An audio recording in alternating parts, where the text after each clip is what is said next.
Բարի երեկո եւ բարի գալուստ հայկական ժամանակ տաղավարում զրուցելու եմ քաղաքագետ Դավիթ Ստեփանյանի հետ։ Բարև ձեզ, պարոն Ստեփանյան։ Պարոն Ստեփանյան, վարչապետը Գերմանիայում էր, տեսանք, որ ռազմավարական գործընկերության մասին փաստաթուղթ ստորագրվեց, ըստ էության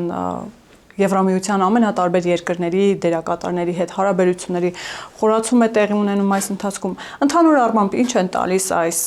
առանձին հարաբերությունները Եվրամիության տարբեր երկրների հետ, նաև դեպի Եվրամիություն գնալու ճանապարհին, ինչու՞ չէ նաև խաղաղության ճանապարհին, եւ հետո կխոսենք նաև արձագանքների մասին, թե Բաքվից, թե Մոսկվայից ինչպես են արձագանքում դրան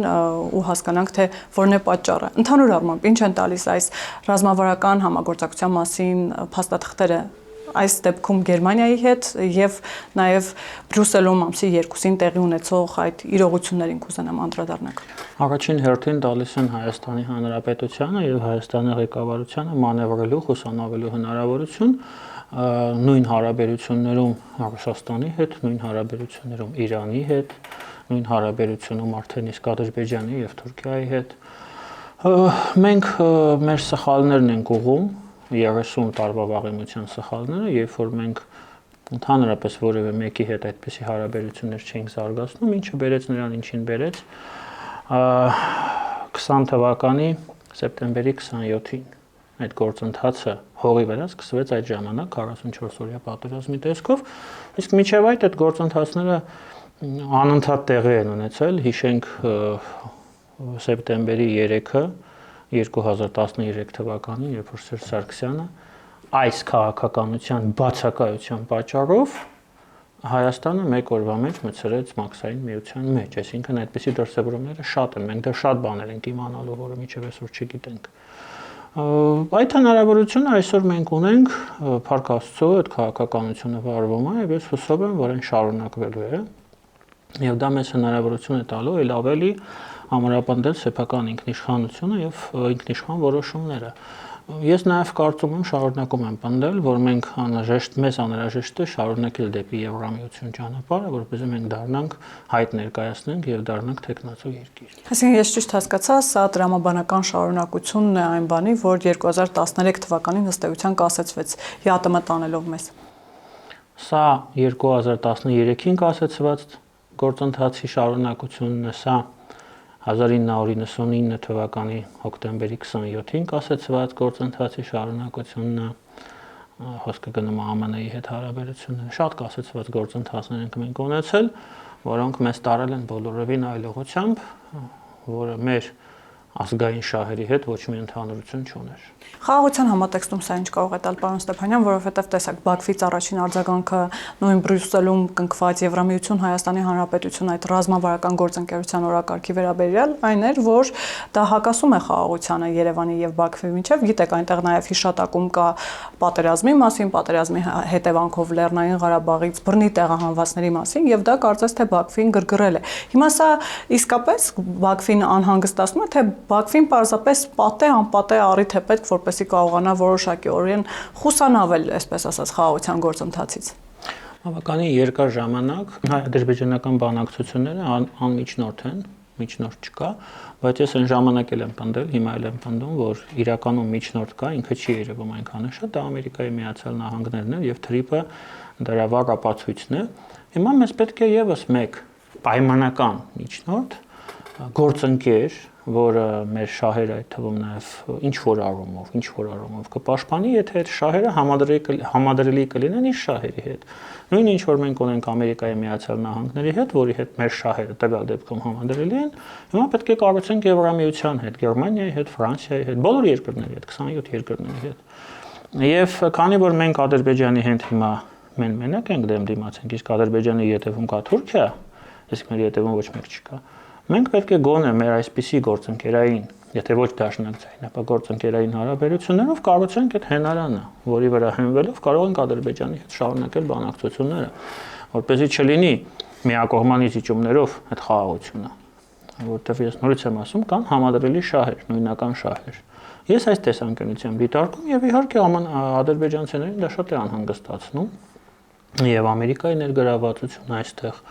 խոսքը գնում է IT ոլորտում, արհեստական բանականության ոլորտում նախագծերի, որոնք 1.5 միլիարդի են հասնում այս պահին, պոտենցիալ ներդրումները, որոնք պետք է արվեն։ Այս ամենը ադրբեջանցիներին իհարկե անհանգստացնում է եւ փաթեթավորվում է հին նարատիվների տեսքով Լեռնային Ղարաբաղ, Արցախի հայերի իրավունքները, բայց այստեղ կան նաև այլ պատճառներ, որոնք շատ ավելի խորքային են։ Որոնք են այդ պատճառները, պարոն Ստեփանյան։ Հիմա Բաքուն ուզում է խաղաղություն, թե ստիպված է Հայաստանի հետ գնալ երկխոսության, դա էլ պետք է հասկանալ։ Ես միտված եմ մտածել ավելի շատ, որ ստիպված է։ Ադրբեջանին Ալիևին խաղաղություն պետք չի։ Ադրբեջանին պետք է խաղաղություն։ Եթե մենք ռացիոնալ նայենք իրավիճակին, իհարկե խաղաղությունը բոլորին ձեռնտու է, եւ ադրբեջանական ժողովրդին, Ադրբեջանին եւ մեզ։ Իրենց էլ այդ խաղաղությունը պես այնքան, որքան որ մեզ է պետք։ Բայց Ալիևին պետք չի, որտեղ Ալիևը փորձում է շարունակել այդ գիծը, կառուցել սեփական լեգիտիմությունը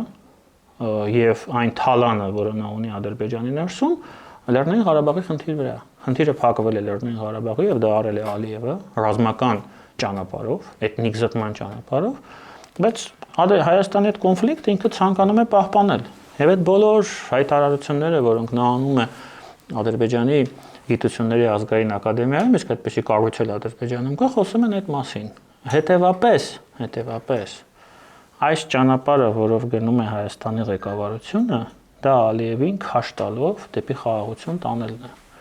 Այո, դա արվում է որոշակի զիջումների միջոցով, դա արվում է խաղաղասիրական օրակարգի միջոցով, դա արվում է Եվրամիության, Ամերիկայի Միացյալ Նահանգներին այստեղ ներգրավելու միջոցով, Ալիևը ստիպված է դրան գնում։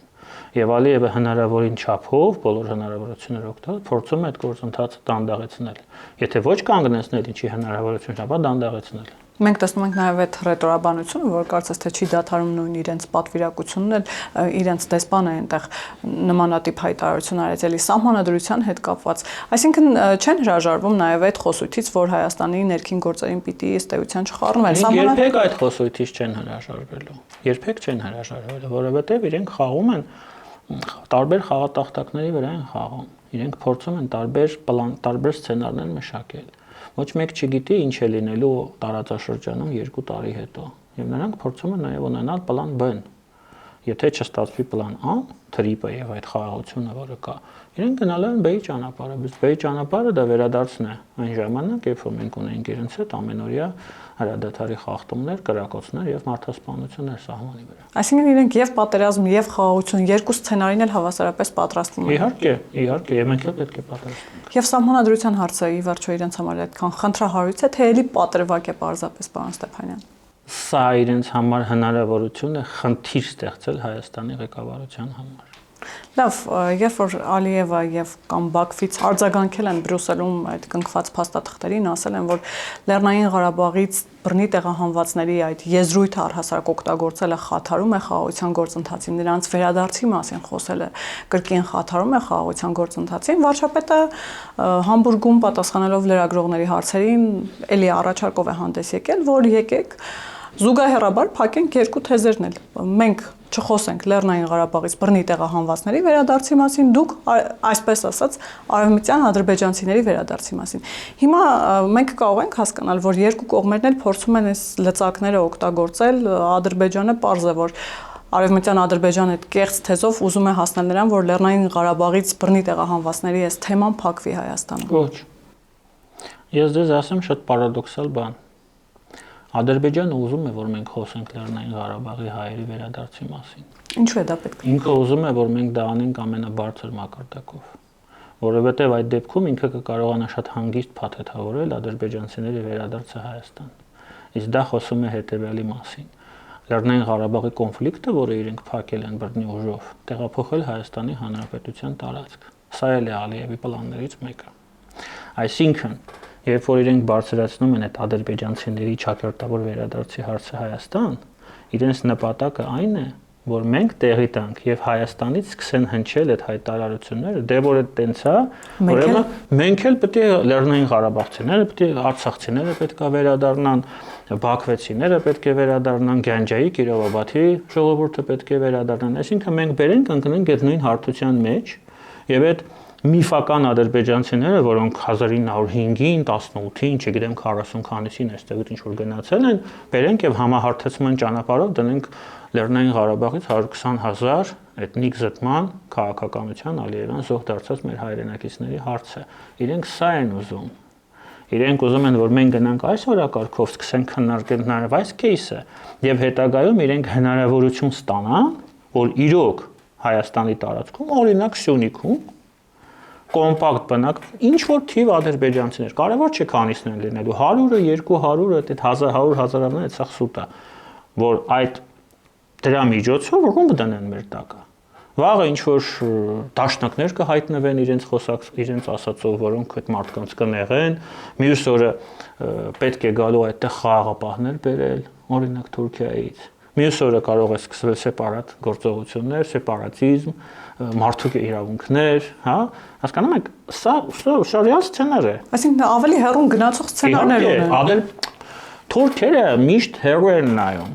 Թուրքերի ու մեր տարբերությունը հետևյալն է. թուրքական քաղաքականությունը,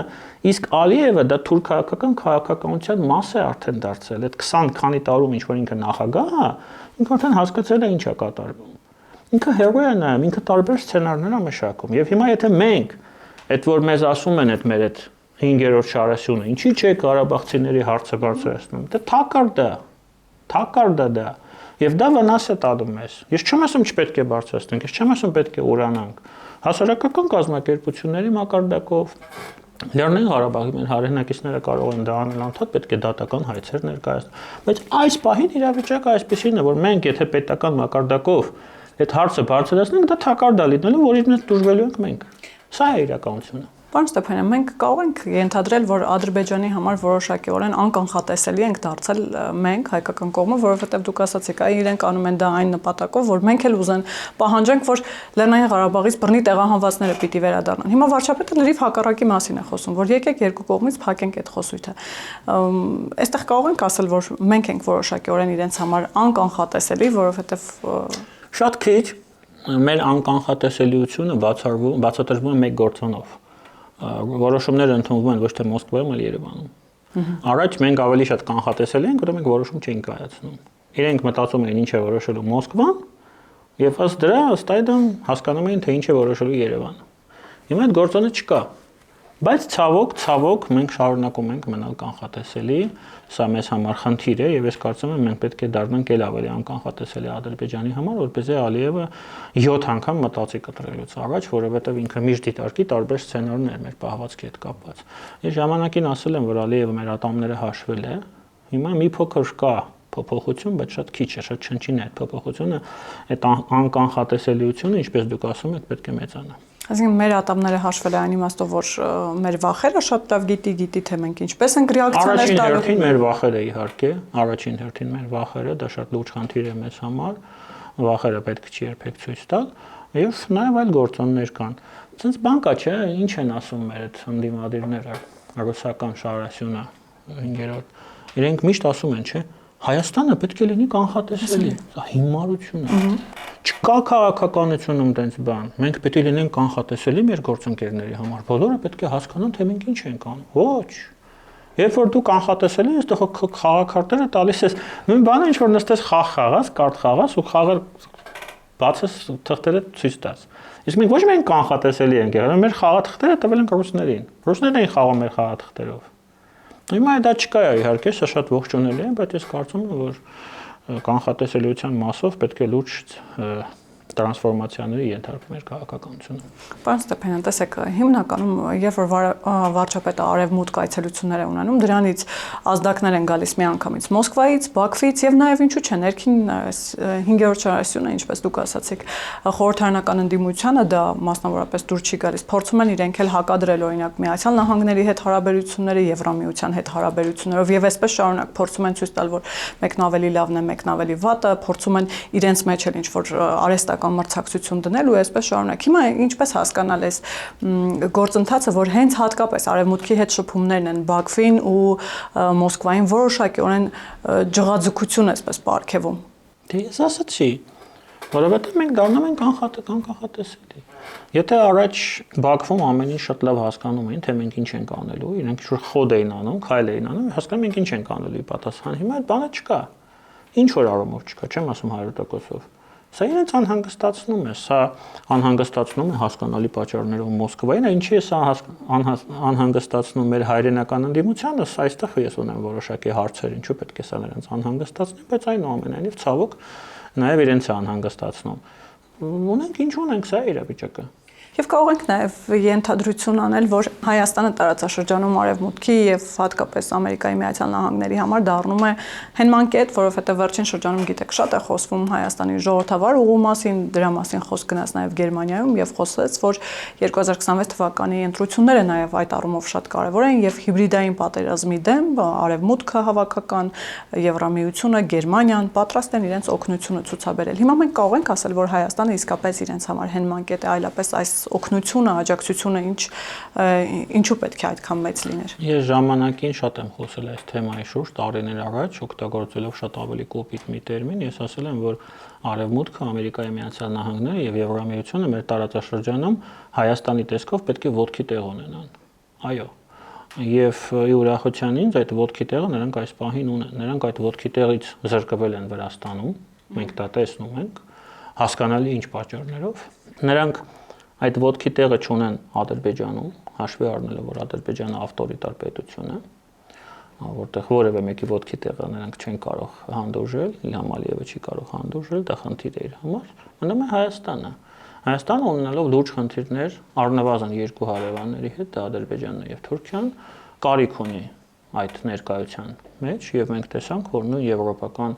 այդ մոնիտորինգային առաքելության ներկայությունը որքանով մեզ օգնեց։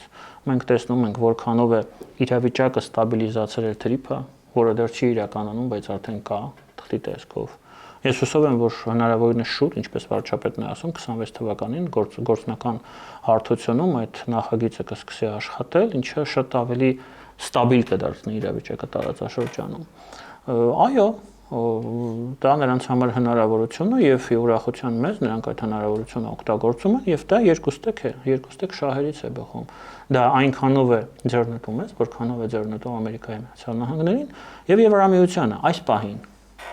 Չգիտեմ վաղը ինչ է լինելու, այս պահին իրավիճակը հետեւյալն է։ Եվ Մոսկվայի արձագանքները, որքան էլ մենք դրան անդրադարձանք, պարոն Ստեփանյան, ասացիք, որ շատ կանխատեսելի էր, բայց գիտեք, հատկապես Բրյուսելում ամսի 2-ին տեղի ունեցածը միանգամից արձագանքեց Զախարովան, ասաց, որ արևմուտքը վամպիրի նման հիմա էլ փորձում է Հայաստանին կծել, տանել իր դաշտի նման դարձնել ու այսպես շարունակ։ Հիմա վերջի շրջանում էլ սկսել են խոսել նրա մասին, որ տարածաշրջանային հարցերը պիտի տարածաշրջանում քննարկվեն, լուծում գտնեն եւ 3+3 հարթակին են հորդորում վերադառնալ։ Ում է պետք այդ 3+3 հարթակը եւ ինչու են դրա մասին էլի խոսում Բաքվից, Ռուսաստանից, երբեմն նաև նման խոսակցություններ լսում ենք Անկարայից, Բայրամովն էլ վերջերս հայտարարել էր, որ պաշտոնական Երևանը հիմա կարծես թե այդ առումով խոչընդոտ չունի, որ առաջիկայում Բաքվում 3+3 հարթակով ձևաչափով հանդիպում տեղի ունենա։ Իրականում 3+3 այս պահին պետք է Մոսկվային եւ Թեհրանին, ուրիշ ոչ մեկին։ Բոլոր մնացած հայտարարությունները դիվանագիտական խաղ են։ Անկարային դա պետք չի, Անկարան շատ ավելի էքսկլյուզիվ դերակատարման հնարավորություն է ստանում տարածաշրջանում այն ժամանակ, երբ որ բացելու է հայ-թուրքական սահմանը,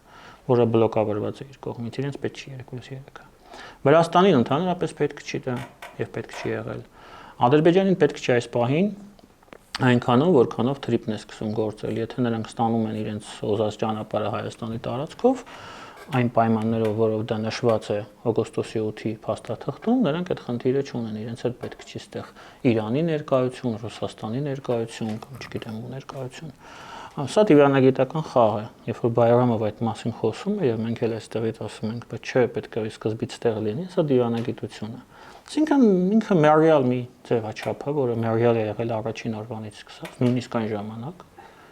Եւ հիմա, երբ որ այդ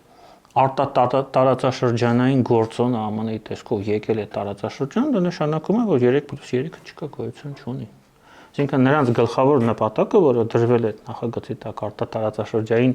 գործոնի բացառումը, ինքը արդեն չկա, որտեղ գործոնը ստեղ է։ Հիմա Եվրամիությունն է գալիս։ Այսինքն դա չկա, գոյություն չունեցող բան է։ Ռուսաստանի մասով դե իհարկե իրենք անհանգստանում են, Դե ինչ, ռուսերեն հենց ռուսերեն մեծ լավ ասացված կա, что посеешь, что пожнешь։ Իրենք են ստեղծել այս իրականությունը։ Իրենք են ստեղծել այս իրականությունը Ադրբեջանին։ Այստեղ ընդդիմությունը, խորհրդարանական ընդդիմությունը ձեզ կասեր ոչ, Հայաստանը ամեն ինչ արել է, որպեսզի Ռուսաստանը ստիպված լինի գնալ նման քայլերի։ Երեք Կիրոն Մանոյանը, որին շատ ոչ մեկ չի կարող էլի նշել, որ ինքը իշխանամետ է, չէ, դաշնակցական է։ Իդեպ ինքն կողմից բավականին հարգված քաղաքական գործիչ, մի լավ հայտարարություն արել շատ հետաքրքիր, նշելով, որ 2012 թվականին Ուրուգվայը պատրաստվում էր ճանաչել Լեռնային Ղարաբաղի անկախությունը։ Եվ Ուրուգվայի արտգործնախարարը գալիս էր Երևան ինքնաթիռով, որպեսզի գնա Ստեփանակերտ եւ այնտեղ այդ մասին հայտարարի։ Դա կլիներ տրամաբանական քայլ, որովհետեւ Ուրուգվայի առաջինն է ճանաչել ցեղասպանությունը հայոց, ցեղասպանության փաստը։ Ուրուգվայում ամենալավ, ամենապինդ եւ ամուր հայկական համայնքն է։ Ուրուգվայը երբևիցե հարաբերություններ չի ունեցել զարգացած Ադրբեջանի կամ Թուրքիայի հետ։ Այսինքն ոչ մի խնդիր չկար այստեղ։ Եվ դա տրամաբանական էր լինելու։ Եվ խանգարեց Ռուսաստանը։ Դեպ Ռուսաստանից հաճախ նաև այդ հարցադրումն են անում, թե ինչու չեք ճանաչել Արցախի անկախությունը։ Այսինքն այդ ամբողջ այդ երկերեսանիությունը, այդ ստերը, հա, այդ փարիսեությունը, որոնք Մոսկվայից անընդհատ հնչում են, հիմա ասենց ջրի երեսա դուրս գալիս։ Սա դաշնակցականներն են ասում, սա ես չեմ ասում։ Ռուսաստանը երբևիցե շահագրգռված չի եղել, որպեսզի Լեռնային Ղարաբաղը դառնա Հայաստանի մաս։ Որպեսզի երբևիցե Ելցինի ժամանակ եմ ես ասում, Պուտինի մասին չենք ասում, լինի անկախ,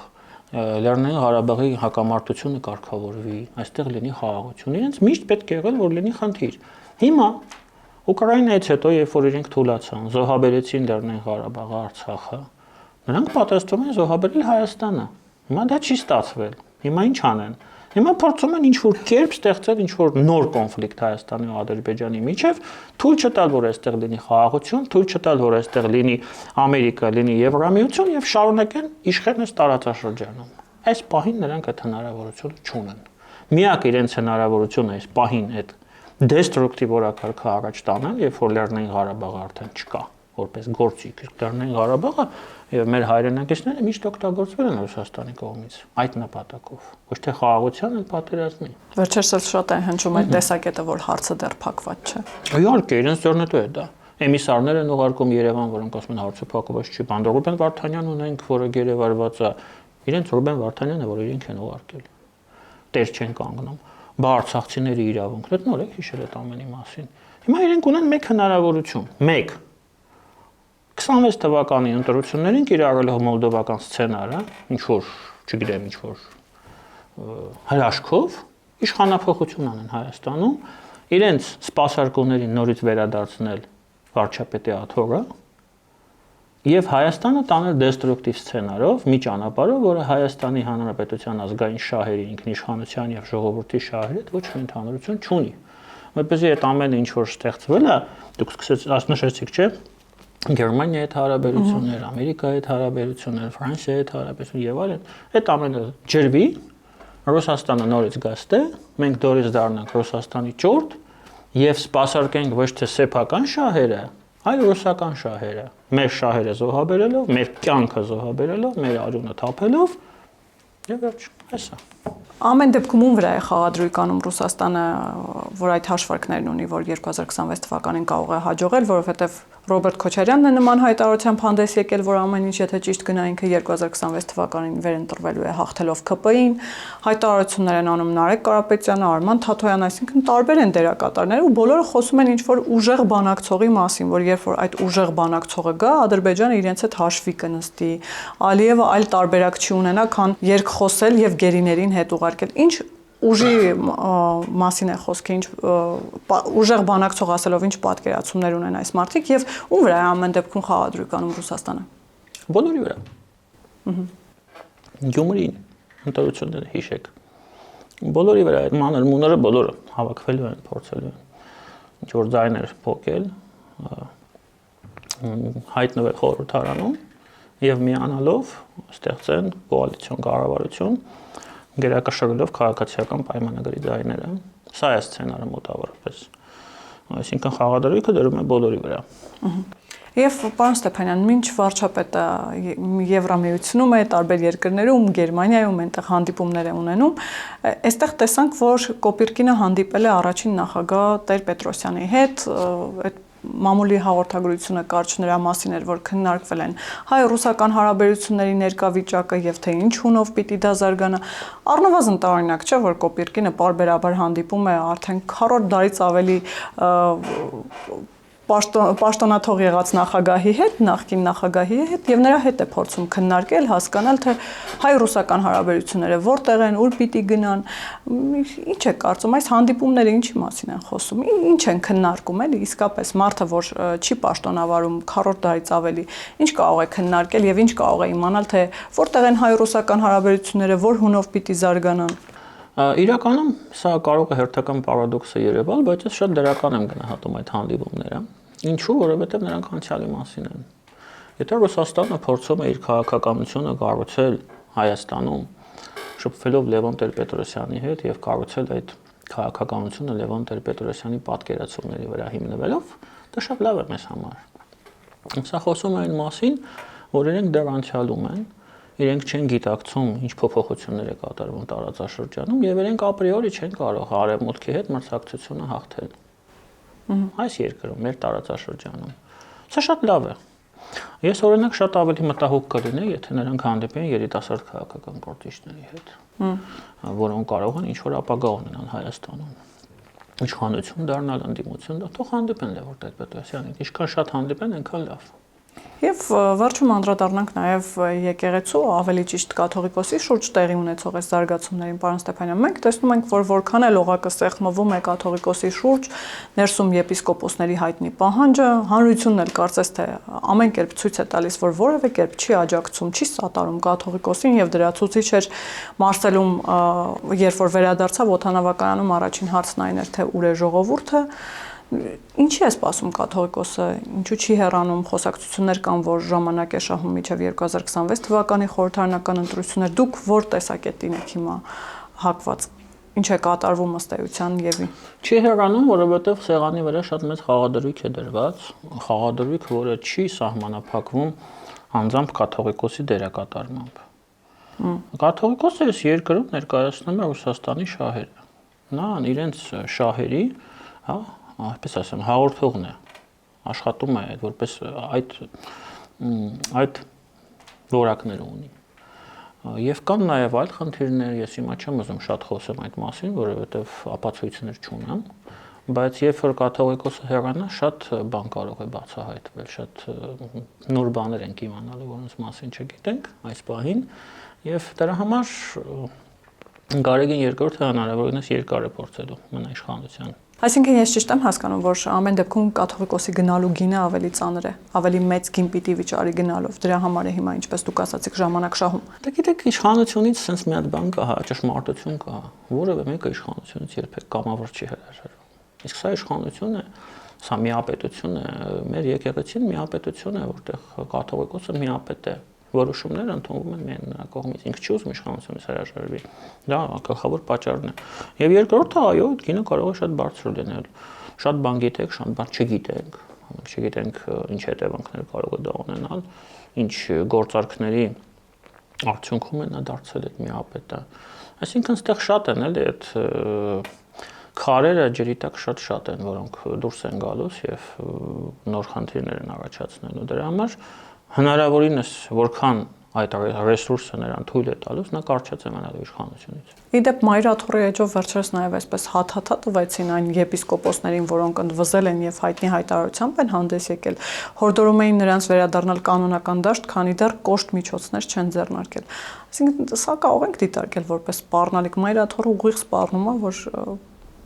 եկեք սպառնալիք քաղաքական հայտ է, այլ հարցը իրենք կարող են սպառնալիքը կիրառել, թե ոչ, ինչ պետք է անեն։ Հիմա իրենց պետք է կարգալույց անեն։ Ես կարծում ձեր տաղավարում եմ չի ասել, որ սա մի ճանապարհ է, որը տանում է հենց փակուղի։ Ում է տանում փակուղի, հենց իրենց է տանում փակուղի։ Իրենք չեն կարող 10 եպիսկոպոսներին, arczepiskopոսներին կարգալույց անել։ Դա նշանակելու է, որ եկեղեցին այլևս այն կառույցը չէ, որով նրանք հանդես են գալիս, ասում են մենք, մեր ավանդույթները, ժողովրդին միավորող եւ այս ստացվելու է, որ այդ եկեղեցին ներսից փուչ է։ 10 հոգու կարգալույծ անելու համար 13 arczepiskopos-ին հիերարխիային կարգալույծ անելու համար լուրջ պատճառներ են պետք, չէ՞։ Եթե նրանք գնան այս ճանապարհով, դա սեփական ոտքին կարակոց է լինելու։ Ես չեմ կարծում, որ Կտրիչ Ներսիսյանը կամ Գարեգին II այդ ճանապարհով կգնա, ինքը լավ հասկանում է դա ինչ հետևանքներ է ունենալու իր անձամբ իր համար։ Եվ քանի որ պարոն Ստեփանյան, երկու կողմից մենք տեսնում ենք process-ը, երբ վարչապետը մի կողմից գնում է ամենատարբեր պատարակների, հետո մայրաթորը դա քննադատում է, պատարակը դրանք պիղծ համարելով կամ պատարակը միշտ չակերտներում վերցնելով, որ այդ պատարակները իրականության հետ կապ չունեն եւ այսպես շարունակ։ Բայց այս ընթացքում նաեւ հոգեվորականներ են ի հայտ գալիս, տեսախցիկների առաջ սկսում են նզովել քաղաքացիներին, ավելին լրագրողների հարցերին ի պատասխան ասում են, իսկ դուք ձեր կնոջը չեք դավաճանել, եթե ամուսնացած չեք, ուրեմն այն բանից եք, իսկ դուք իրենց բարերով ասած լևի չեք, տղամարդու հետ չեք դավաճանել ձեր կնոջը։ Այսինքն սա ավելի չի արժեզրկում հենց նույն եկեղեցին եւ կամ այդ ինստիտուտը։ Իսկ կարծում եմ, որ տեղի ունենում ինքնալյուստրացիա։ Այսպեսի հայտարարությունները ես դիտարկում եմ որպես ինքնալյուստրացիայի դրսևորում։ Ժողովուրդը պետք է իր հերոսներին ճանաչի։ Այդ հերոսները ի հայտ են գալիս։ Այդ հայտարարակ ելույթը Գյումրիում էր, չէ՞, կարծեմ։ Այդ հայտարարակ ելույթը ես տեսա, լրագրողների հետ շփումը, ինքնալյուստրացիա է տեղի ունենում, մարդիկ տեսնում են ովքեր են այսքան տարի ղեկավարել մեր եկեղեցին, ովքեր են Աստծո անունից հայտարարություններ արել եւ ովքեր են իրենք իրականում։ Այն գործընթացը, որը ձեռնամուխ է եղել վարչապետը, ես կարծում եմ սա փափուկ ուժի կիրառում է։ Երկրի իշխանությունը փորձում են եկեղեցու այդ խնդիրը լուծել փափուկ ուժի միջոցով։ Այդ անընդհատ տենց բաներ են, չէ՞, հնչում այդ բանից։ Եկեղեցու պաշտպանների կողմից կգնան, ժողովրդով կգան, եկեղեցու վրա կհարցակվեն, կգրոհեն, իրենք դա են ուզում։ Իրենք դա իրենց ուզածն է, որպեսզի բախումներ լինեն, արյուն թափվի, որպեսզի իշխանությանը մեղադրեն, որ իշխանությունը ավտորիտար է, բռնակալ է եւ այլն եւ այլն եւ այլն, բայց ոչ, դրա կարիքը չկա։ Ցավոք սրտի եկեղեցին դարձել է այն ինստիտուտը եւ այդ հոգեվոր հոր ելույթը Գյումրիում դրա վառ արտացոլումներ, որը ներսից փտել է։ Եվ մենք կարող ենք ֆիքսել, որ սա այլևս վերածվել է։ Կներեք, ես ավարտեմ, ինքը փտել է, շատ թույլ է, հետեւապես շատ քայքայված է եւ կարող է ցանկացած պահի փլուզվել։ Սա լավ կյանքից չի, ունենք ինչ ունենք։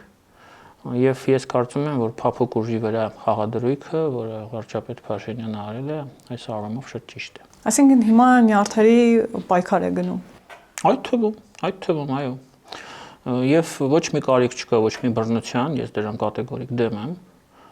Ես նորից շարունակում եմ պնդել, որ եկեղեցու խնդիրները պետք է լուծվեն եկեղեցու ներսում։ Վերջերս այս առումով այդ arczepiskopos-ների հայտարարությունները եւ գործողությունները կարելի է մեն ողջունել։ Վերջերս նաև Ռոբերտ Քոչարյանն էր նման հայտարարություն արել, որ վարչապետը պարզապես չի կարողանում մարդկանց մոբիլիզացնել, որպեսզի գրոհեն մայրաթորի վրա։ Այսինքն իսկապես իրենց ուզածն այն է, որ մարդիկ գնան բախումներ եւ ընդհանուր կաթողիկոսը պատկերացնում է, թե այդ սցենարի դեպքում ինչ կարող է լինել։ Եվ կաթողիկոսը ամենայն հայոց կաթողիկոսը արդյոք չի գիտակցում, թե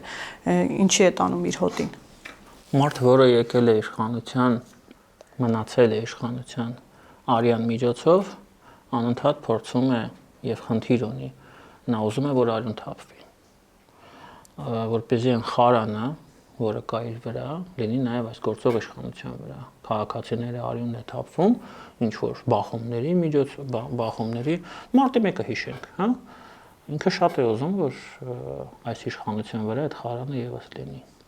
Եվ ես հույս ունեմ, որ այս իշխանությունը շատ լավ դա գիտակցում է եւ ամեն ինչ կանի, որպես այդ սցենարից խուսափի։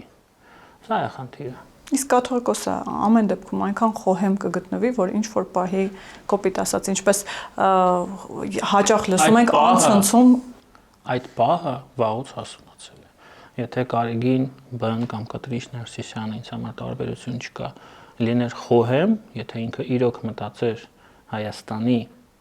Հանրապետության շահերի մասին, ինքը վաղուց այդ հրաժարականը այդ քայլի կգնար, որովհետև դա է պահանջում մեր երկրի շահերը, ոչ թե Նիկոլ Փաշինյանի, ոչ թե քաղաքացիական պայմանագրել մեր երկրի, սա շատ կարևոր է։ Ես որպես քաղաքացի եմ դա ասում, ես դա այդպես եմ տեսնում։ Եթե նա միջև այսօր դա չի արել, ուրեմն ինքը այդ խոհեմությունը առնվազն չունի։ Շնորհակալ եմ, պարոն Ես Ստեփանյան։ եմ շնորհակալ։ Հիշեցնեմ, որ տաղավարում զրուցում էի քաղաքագետ Դավիթ Ստեփանյանի հետ, կհանդիպենք։